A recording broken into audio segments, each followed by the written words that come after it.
আজকে সকালবেলায় ঘুম থেকে উঠে আমি ফার্স্ট স্নান টান করে নিয়ে রেডি হয়ে গেছিলাম আমার স্কুলে যাওয়ার জন্য। আর স্কুল থেকে বাড়ি এসে আমি আবারও ফ্রেশ হয়ে বেরিয়েছিলাম আমার বোনকে স্কুল থেকে ছুটি করিয়ে আনার জন্য।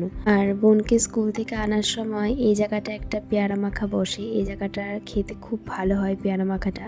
সেই জন্য এখানে দাঁড়িয়ে আমরা একটু পেয়ারা মাখা কিনে তারপর বাড়ি আসছিলাম। আজকে স্কুল থেকে ছুটি করিয়ে আনার কারণ হচ্ছে আমাদের বাড়িতে আজকে একটু পুজো হচ্ছে, তার জন্য ওকে একটু তাড়াতাড়ি নিয়ে আসা হয়েছে।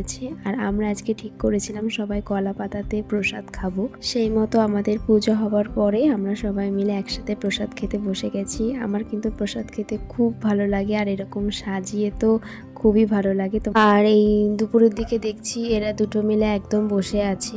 আর বিকালবেলা আমি একটু ঘুমিয়েছিলাম, আর সন্ধ্যাবেলা আমি একটু আমার সাজগোজের জিনিসগুলো একটু গোছাচ্ছিলাম। অনেক এলোমেলো হয়ে গেছে, কয়েকদিন আগেই ঘুরে এসেছি সেই সমস্ত জিনিস। এখন না গোছালে সামনেই বিয়েবাড়ির সিজন, কিচ্ছু খুঁজে পাবো না। তারপর সন্ধ্যাবেলা একটু টিফিন খেয়ে বসেছিলাম এই সিরিজটা দেখতে। শুভশ্রী গাঙ্গুলির দারুণ অভিনয়, মন ছুঁয়ে গেছে। আজকের দিনটা এভাবেই কেটেছে। আবারও দেখা হচ্ছে পরের ভিডিওতে। টাটা।